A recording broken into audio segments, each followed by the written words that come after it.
de Éfeso. Ao anjo da igreja em Éfeso, escreva: estas são as palavras daquele que tem as 7 estrelas em sua mão direita e anda entre os 7 candelabros de ouro. Conheça as suas obras, o seu trabalho árduo e a sua perseverança. Sei que você não pode tolerar homens maus, que pôs à prova os que dizem ser apóstolos, mas não são, e descobriu que eles eram impostores. Você tem perseverança e suportado sofrimento por causa do meu nome, e não tem desfalecido.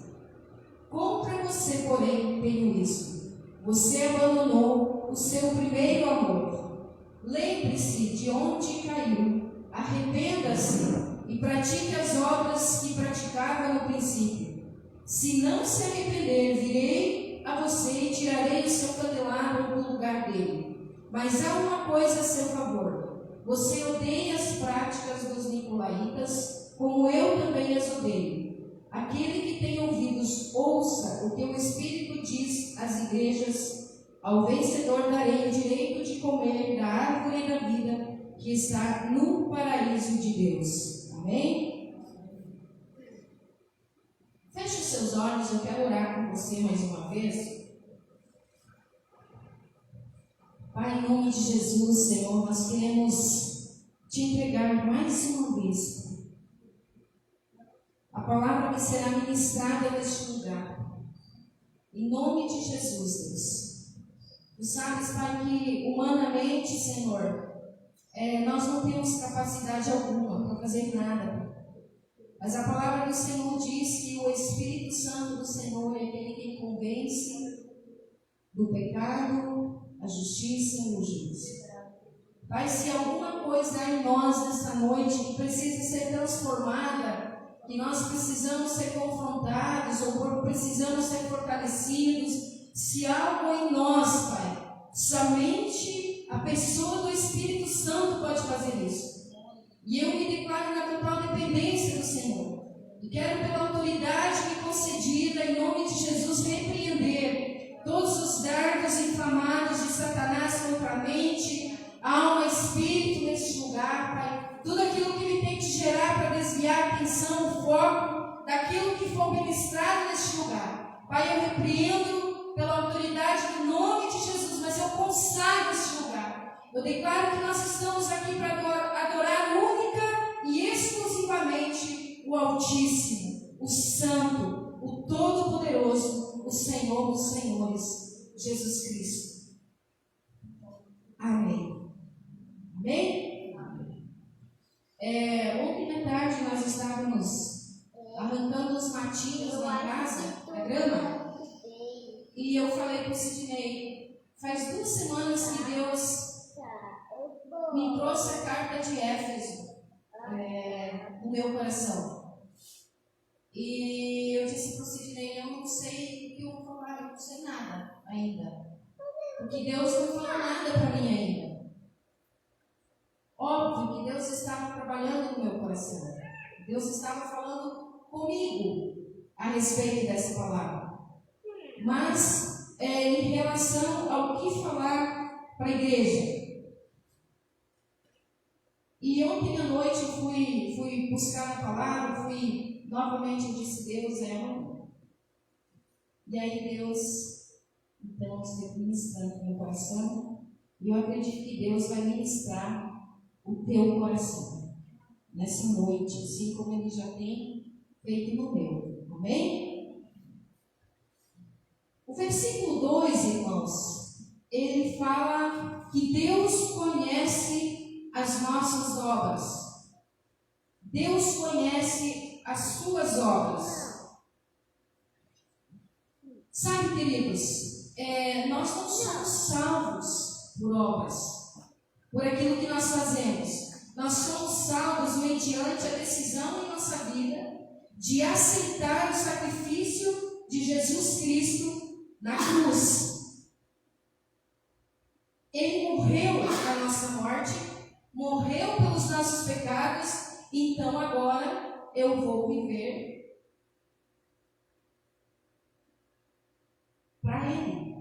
Eu vou viver a vida que Ele se sacrificou para que eu vivesse. Conseguiu entender? Ele morreu a minha morte para que eu vivesse a vida dele. É por isso que nós somos salvos. Certo? Nós praticamos as boas obras porque nós somos salvos. Conseguiram entender? Nós não somos salvos pelas obras, mas nós praticamos as boas obras porque nós fomos salvos. Entendeu? Aleluia. Glória a Deus. O que ele diz? Conheço as tuas obras. A palavra do Senhor diz no Salmo 139, versículo 2 e 3, o seguinte, não precisa abrir, presta atenção aqui. O versículo 2 do Salmo 139 fala assim: Tu sabes o meu assentar e o meu levantar. De longe entendes o meu pensamento. Ele está se referindo ao Senhor, a Deus. Tu sabes o meu assentar e o meu levantar. De longe entendes o meu pensamento. Versículo 13. Cercas o meu andar e o meu deitar e conhece todos os meus caminhos. Então eu pergunto o seguinte: será que existe alguma coisa, alguma atitude, algum pensamento na nossa vida, alguma palavra que saia de nós que o Senhor não conheça? Será? Se Ele conhece tudo de nós. Ele sabe o que você está pensando quando você acorda de manhã. Ele sabe o que você está pensando quando você vai deitar.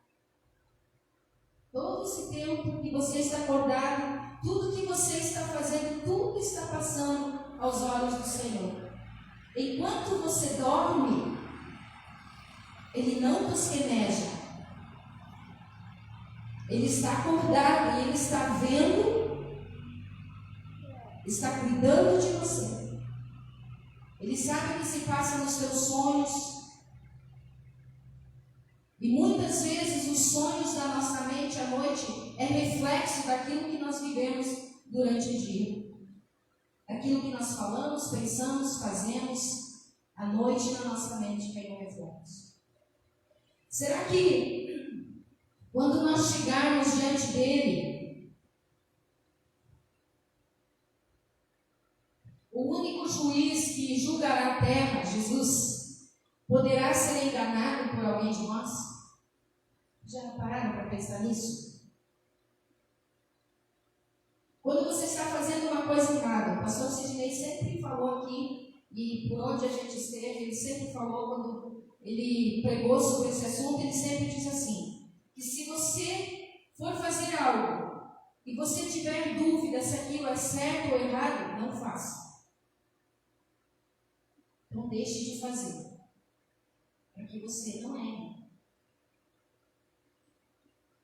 Então eu penso, e isso tem incomodado muito meu coração, irmãos. Será que quando nós chegarmos diante de Jesus, tem alguma coisa que nós vamos poder esconder dele? Não. Nós não vamos poder esconder nada dele. Tudo que nós falamos, tudo que nós pensamos, tudo que nós fazemos, está registrado. O que eu sou aqui, o que eu sou lá fora, o que eu sou em casa, o que eu sou no meu trabalho, está registrado. Ele sabe. Ele conhece. E aqui eu vou dizer uma coisa bem importante para você, que o Espírito Santo me traz na minha mente agora. Não pense que por você ser cristão, por você estar na igreja, o Espírito Santo está com você em todo lugar que você colocar os seus pés. Porque Ele é santo e tem lugar que Ele não é com você. Então pensa bem aonde você põe a planta dos seus pés. Pensa bem com quem você anda. Pensa bem o que você está fazendo. Porque nem em todo lugar Ele está com você. Porque Ele é santo. E a palavra diz, depois nós vamos ver, que no céu ninguém entra com anjo. Porque Ele é santo. Então não vamos deixar que as pequenas coisas desse mundo, os pequenos prazeres desse mundo, nos separem da centralidade de Deus, do que é realmente ter uma vida com Deus. Lá em Lucas capítulo 12, o versículo 7, não precisa procurar, presta atenção em mim. Capítulo 12, versículo 7, a parte A diz assim: e até os cabelos da vossa cabeça estão todos contados. Irmãos, existe algo que nós podemos esconder desse Deus? Nós temos que dar a Ele o respeito de um rei.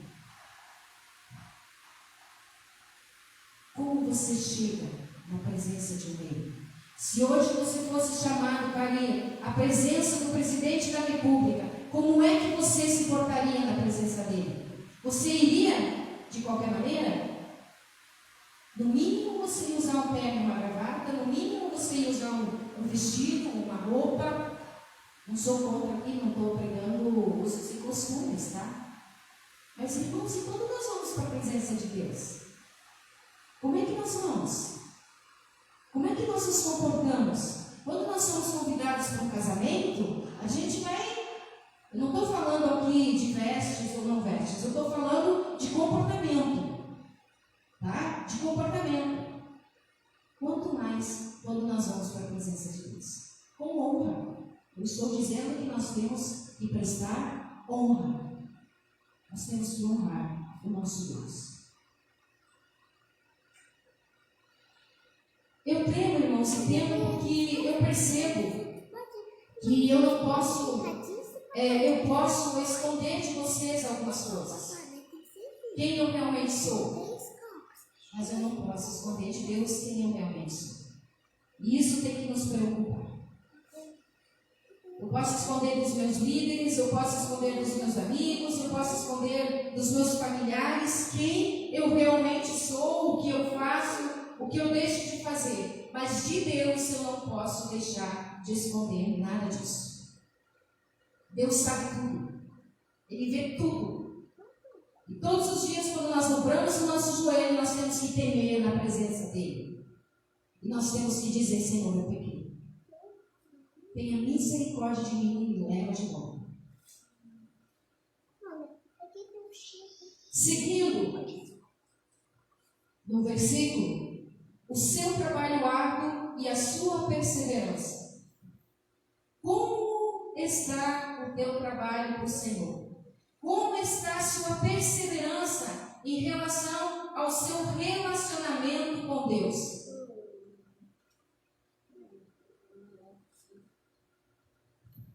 Deixa eu te falar algo, outra coisa bem importante aqui, eu quero que você pense nisso. E eu vou te falar isso como tua irmã em Cristo. Eu vou falar isso como uma autoridade constituída por Deus neste lugar. Presta bem atenção no que eu vou te falar. Quando você escolher ficar em casa em dias de culto, quando você preferir ficar em casa tomando chimarrão, ou assistindo futebol, ou assistindo filme, enfim, seja lá o que for, quando você deixar de vir adorar a Deus por coisas que não são prioridade, quando o Senhor deixar de ser prioridade na tua vida, querido, minha querida, eu quero dizer para você que você precisa se converter de novo. Porque Deus precisa ser prioridade na tua vida. Quando nós começamos a mesclar, óbvio, irmãos, óbvio, que hoje, nos horários de culto, tem pessoas que trabalham. Isso é compreensível. E eu não estou falando disso. Não estou falando daquelas pessoas que têm um trabalho, que precisam trabalhar. Não estou falando disso. Eu trabalha, chega em casa, se atira no sofá, hoje eu estou cansado. Mas quem que renova as nossas forças?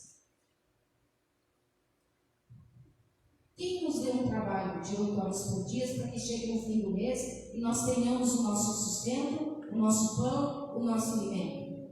Nós não cremos que é Deus? Então o mínimo que nós podemos fazer não é levantar do sofá e dizer eu vou na igreja. Eu vou lá agradecer. Irmãos, se a campanha na quarta-feira, ouvindo o testemunho da Isabel, eu vou falar uma coisa para você. Quando você tinha 5 anos de idade, a primeira vez que eu ouvi você cantar, eu falei para sua mãe, a Isabel tem um chamado. E ninguém vai sufocar o chamado que Deus tem na tua vida.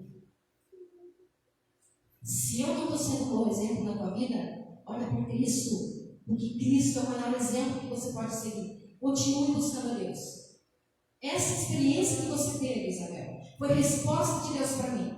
Porque ontem à noite eu dobrei meu joelho em casa e disse: Deus, está pesado. O fardo está pesado, Senhor. Eu sei que nós vamos conseguir se o Senhor estiver conosco. Mas nós precisamos da manifestação do poder. E você, Isabel, a experiência que você teve foi real, foi o diabo mesmo. O diabo que mandou o demônio lá dizer para você desistir e não vale a pena. E não foi a primeira vez. Essa foi a primeira vez. Ele vai tentar outra vez e de outras formas. Então santifica os teus ouvidos, santifica o teu coração. Você tem um chamado ministerial na área do louvor. Busque a Deus, se santifique, santifica os teus ouvidos com aquilo que agrada a Deus. Foi resposta de Deus para mim. A obra não é nossa, mas às vezes o fardo se torna pesado.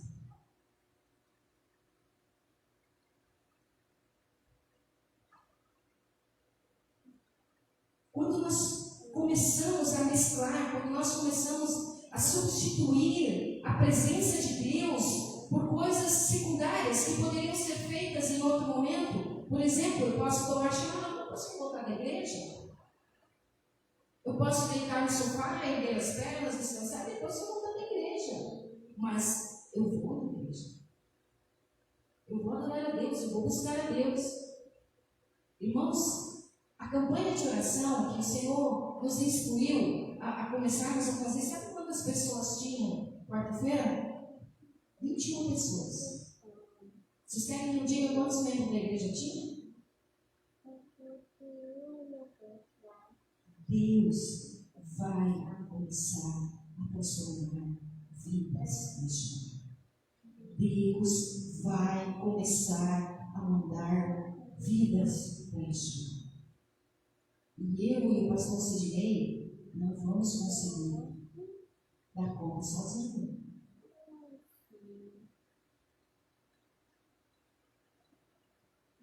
O que nós estamos fazendo com a nossa maturidade espiritual? Eu ouvi uma frase esses dias e eu vou falar aqui de novo, eu acho que eu já falei, mas eu vou falar de novo. Eu até postei no grupo da igreja e o pastor falava assim: por que nós deveríamos falar uma segunda vez de Cristo para alguém que já foi falado uma vez? E se você for analisar, isso é muito sério. E é o que o diabo quer, que a gente fique assim, correndo atrás do rabo. O pastor Cid usou isso esses dias. Você já viu o cachorro quando ele quer brincar? Ele fica assim, E por muitos anos essa igreja ficou assim, E nós não podemos mais ficar assim.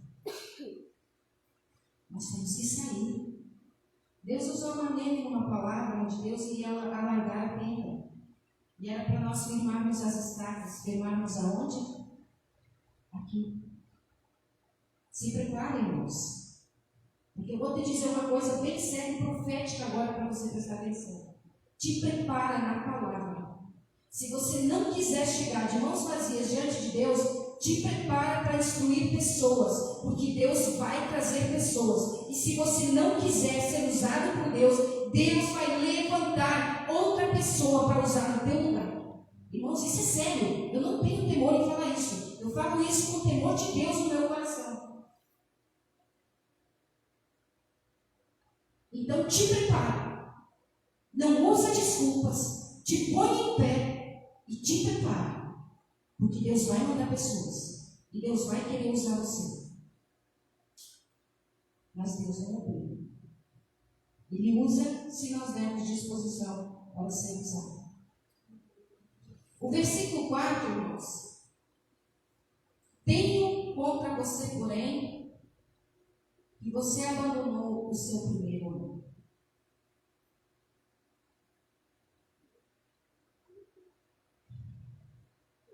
Irmãos, a gente, quando está no ministério, a gente escuta muitas coisas. E os irmãos sabem muito bem que eu e o pastor Sidney estávamos muito bem. Espiritualmente, muito bem.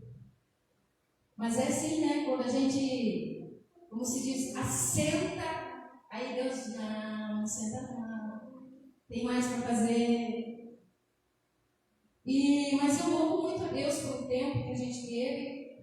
E quando chegou esse convite, assim, a gente foi orar.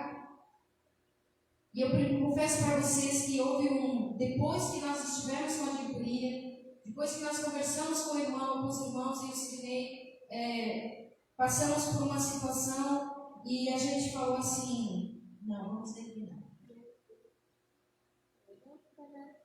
Vamos declinar. Nós estamos bem, estamos buscando a Deus, estamos servindo a Deus, estamos auxiliando lá, estamos servindo lá.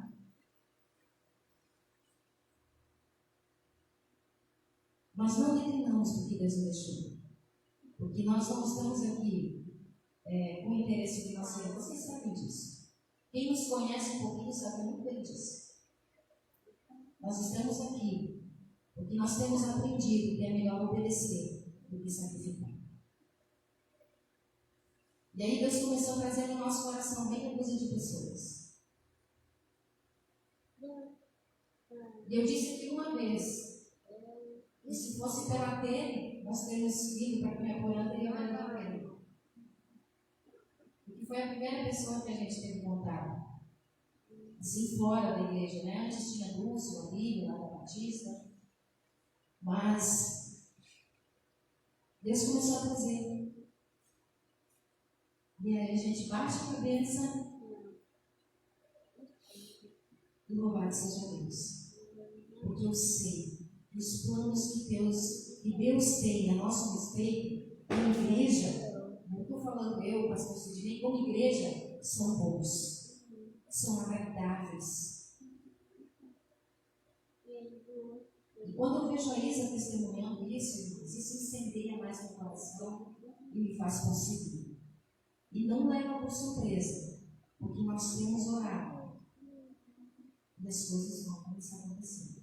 A presença do Espírito Santo vai começar a ser viva, real e verdadeira neste lugar, nas nossas vidas. Amém? Então, lá no versículo 4, ele fala isso. E eu li uma frase esses dias, irmãos. Eu estou aqui citando frases hoje, né? Mas eu li uma frase que falava bem, alguém postou, eu gostei, compartilhei, isso foi, eu acho, no Facebook, porque eu achei muito interessante. E eu e o Sidney vivemos uma situação esses dias. Nós estávamos aconselhando, conversando, e nós ouvimos exatamente isso.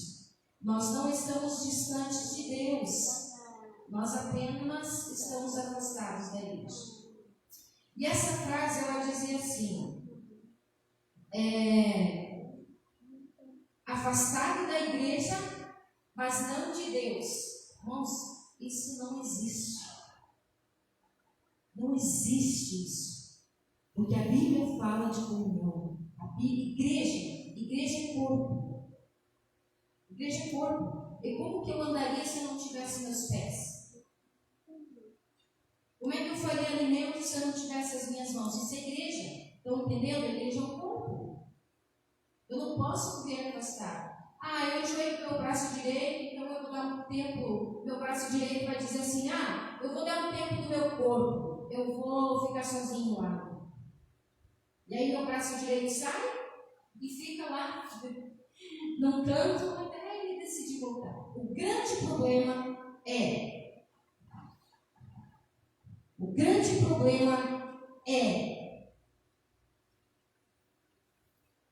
ele gostar de mim.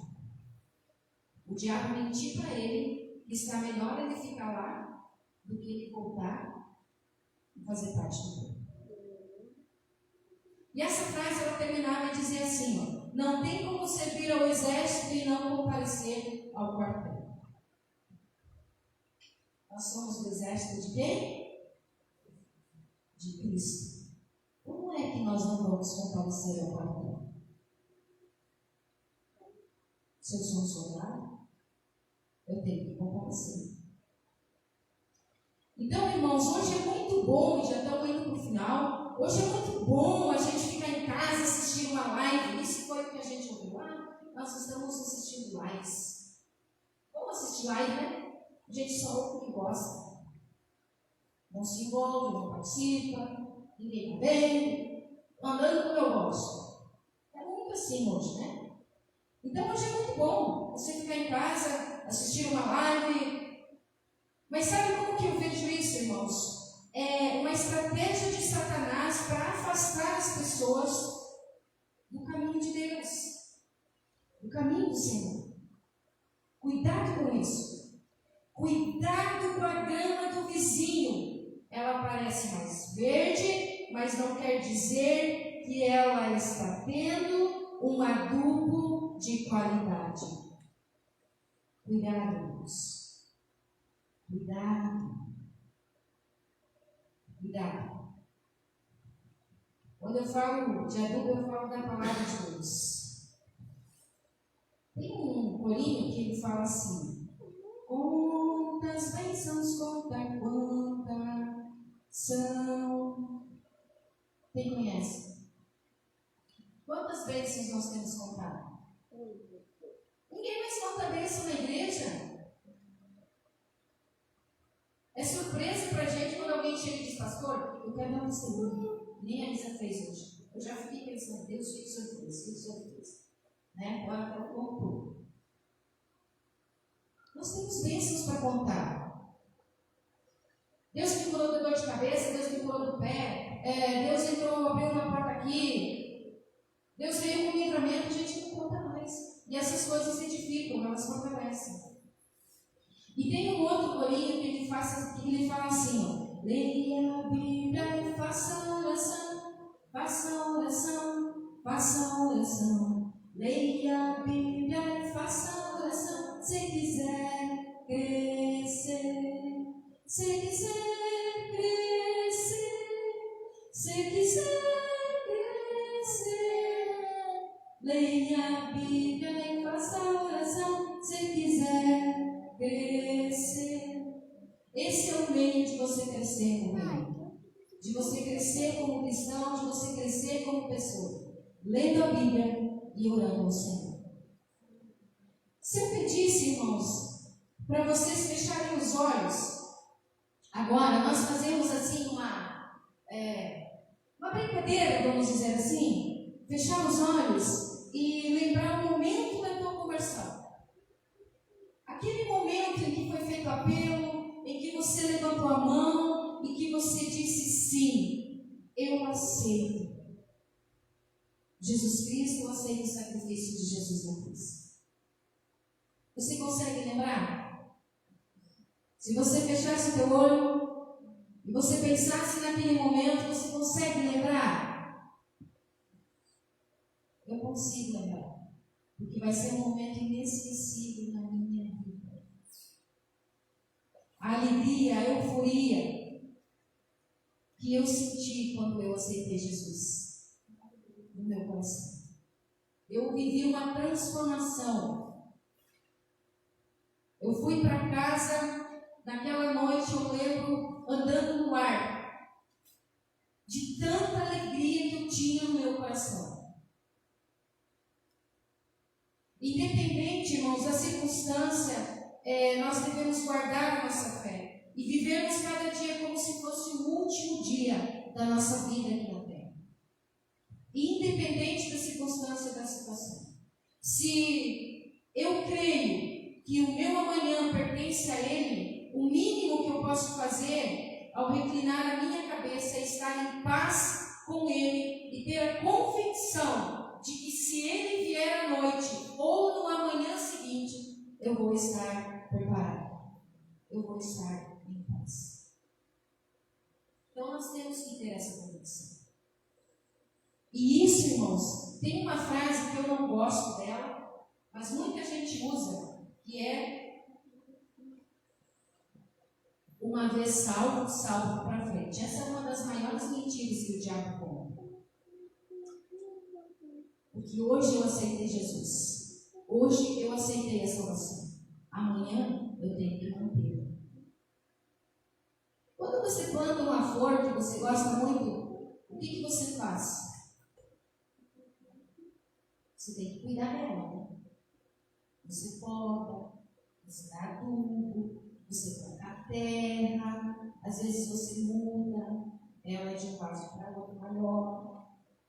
Não é verdade? Assim é a nossa vida espiritual. É assim que Deus quer cuidar de nós. Nós temos que deixar que Ele cuide de nós. Amém? Nós precisamos ter convicção, irmãos, acima de qualquer outra coisa, que o nosso nome está escrito no livro da vida. Eu lembro que logo que eu me converti, isso há uns 20 anos atrás, a gente ouvia falar sobre o nome escrito no livro da vida. E depois deu-se assim uma pausa, que a gente não ouve mais isso. A gente não escuta mais as mensagens